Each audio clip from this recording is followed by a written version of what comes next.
Back on Music City tonight with Kirk and Chase. Well, we were putting together this particular show to honor Johnny Paycheck. There was one gentleman who definitely wanted to be here. They've been long-time close friends. Matter of fact, toured together for a couple of years, 81 to 83, I believe. So I'm sure there's a lot of light to be shed between the two of them. This man is one of the most revered country stars ever in the world of country music. Folks, this is Merle Haggard.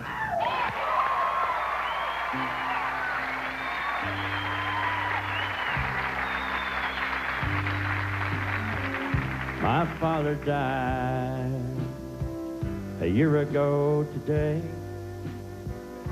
Roosters started crowing when they carried Dad away. There beside my mother in the living room I stood, with my brother and my sister, knowing Dad was gone for good. I stayed around just long enough to lay him in the ground. Then I caught a show to do a show up north Detroit town, 'cause I'm older now. I ain't got no time to cry.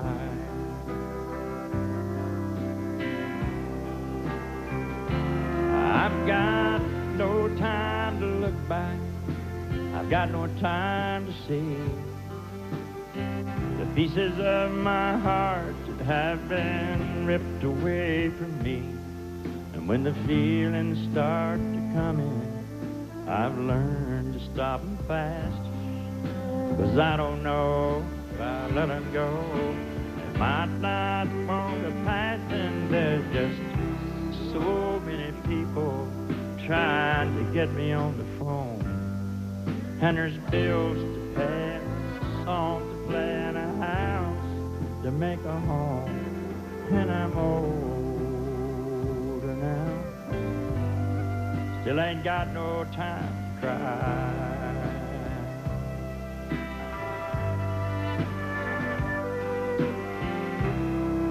I can still remember before there was a Merle. So many things have changed, so much here in my world. I remember sitting in the backyard when an ambulance went by. While just listening to those sirens, I would break down and cry. Now I'm walking and I'm talking, doing just what I'm supposed to do. Working overtime to make sure I don't come unglued, 'cause I'm old now. I ain't got no time to cry.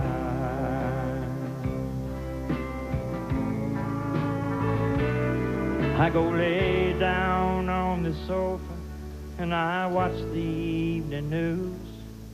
There's a half a dozen tragedies from which to pick and choose.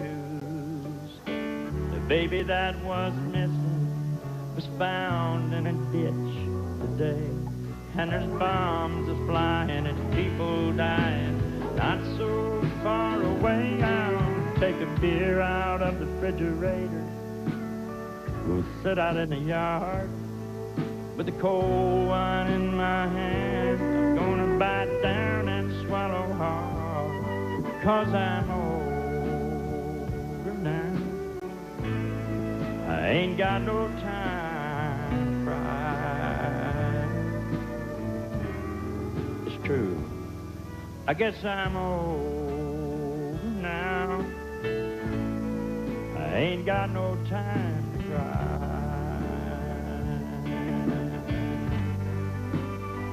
No time to cry.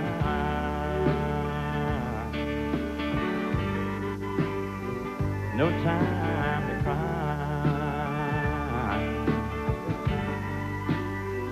No time to cry.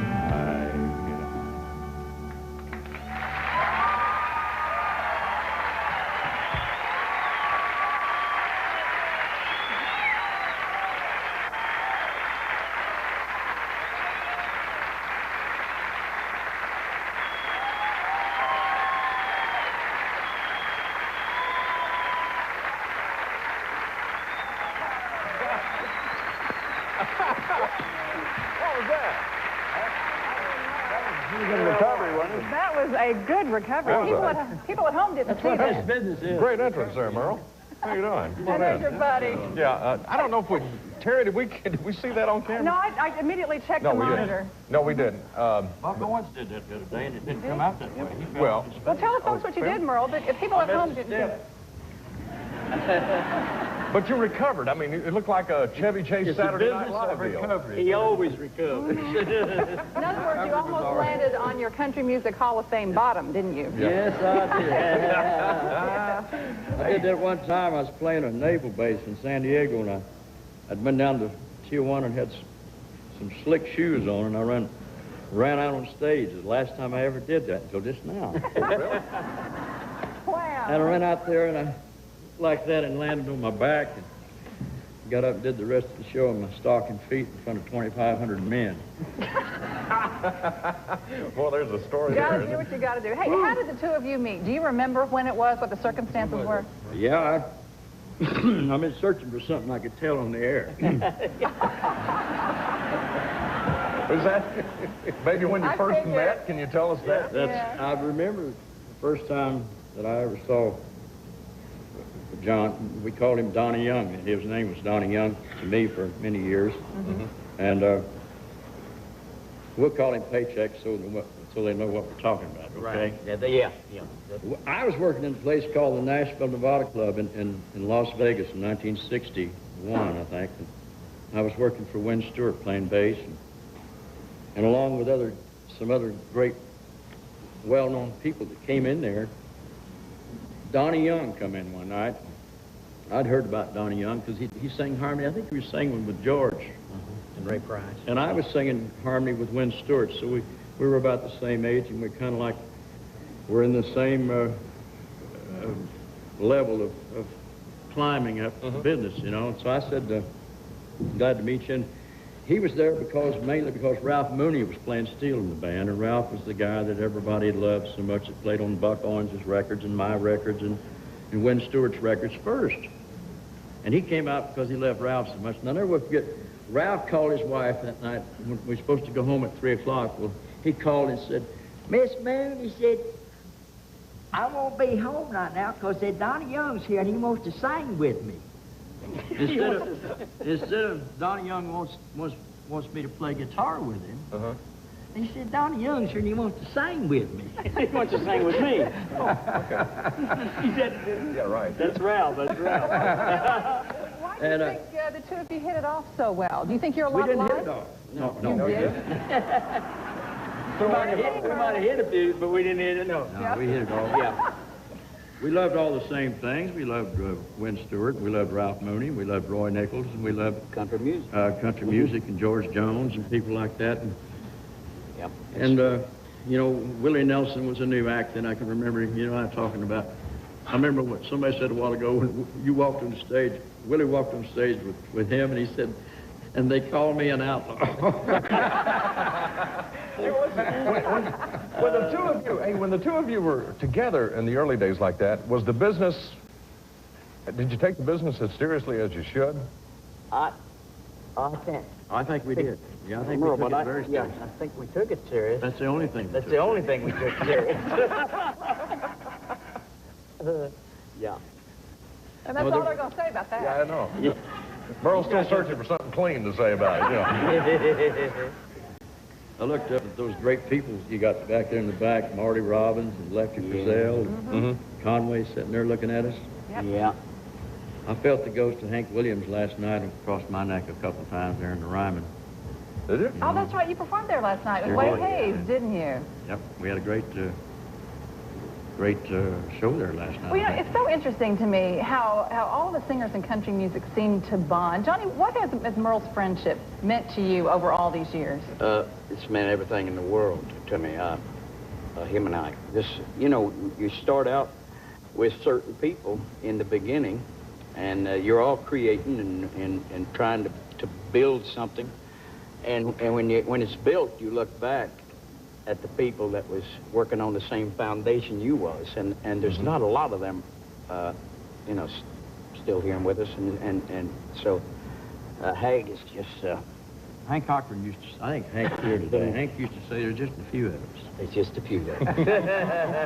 Well, the two of you used to tour together. You toured together from 1981 to 1983. Did you kind of look out for one another in those days? No. No.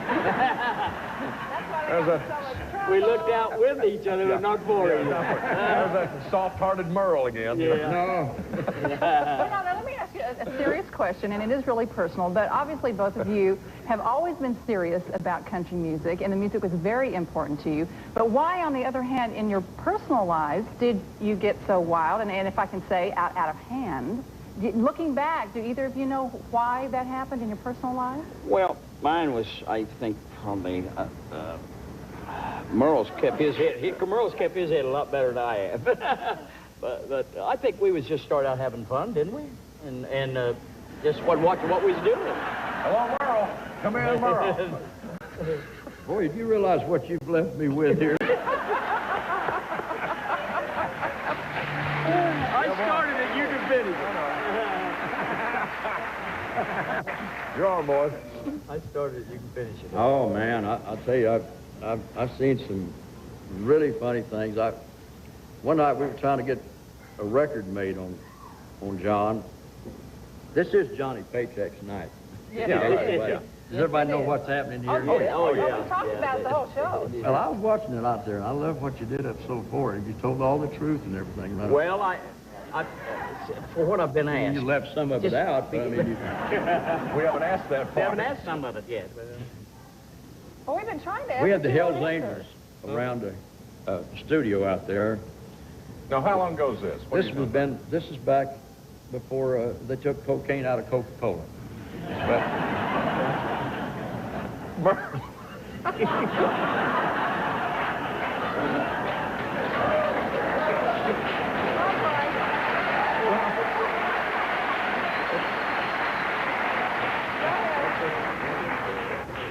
Well, anyway.